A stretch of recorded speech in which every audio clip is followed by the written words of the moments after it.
இயேசுவின் நாமத்தினாலே இந்த மாலை நேரத்திலே உங்களை அன்போடு விட வாழ்த்துகிறேன். வேதத்தின் வெளிச்சம் என்ற நிகழ்விலே நீங்கள் அழைக்கப்பட்ட அழைப்பை பாருங்கள் என்ற வார்த்தையை நாம் தியானித்துக் கொண்டிருக்கிறோம். கடந்த நாளிலும் கற்பனைகளையும் கட்டளைகளையும் நியமங்களையும் கை கொள்ள வேண்டும்.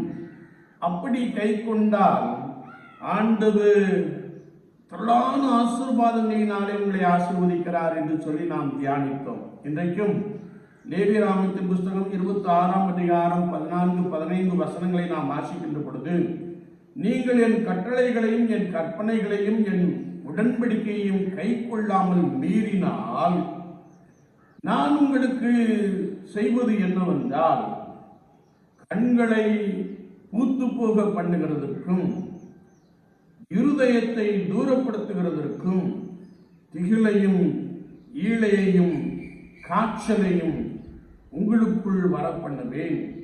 நீங்கள் விதைக்கும் விதை விருதாவாயிருக்கும்.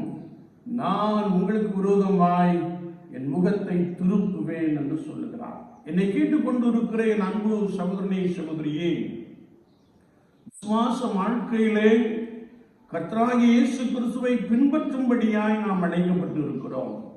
கர்த்தராகிய இயேசு கிறிஸ்துவின் வார்த்தைக்கு கீழ்ப்படியப்படும்படியாய் நாம் அழைக்கப்பட்டு இருக்கிறோம். நாம் வசனத்தின்படி செய்ய சாவதானமாய் இருக்கும்படியாய் நாம் அழைக்கப்பட்டு இருக்கிறோம்.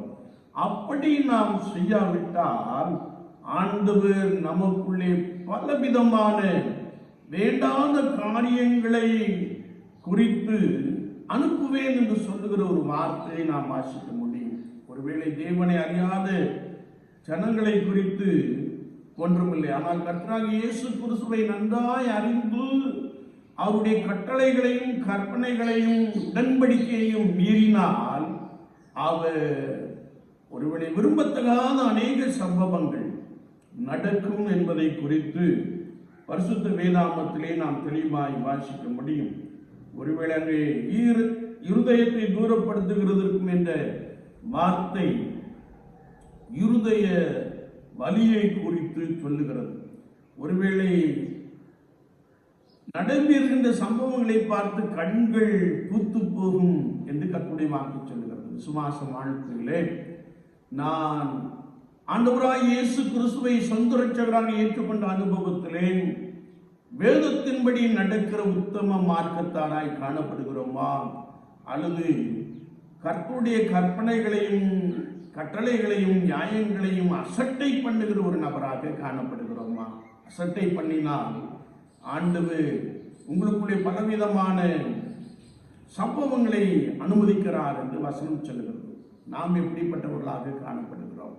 கர்த்தருக்கு பயந்து வாழுகிறோமா? கர்த்தருடைய உடன்படிக்கையிலே நிலைத்திருக்கிற ஒரு நபராக காணப்படுகிறோமா?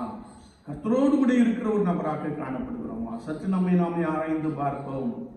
மாலை நேரத்திலும் அழைக்கப்பட்ட அழைப்பிலே உறுதியாய் காணப்படுவோம்.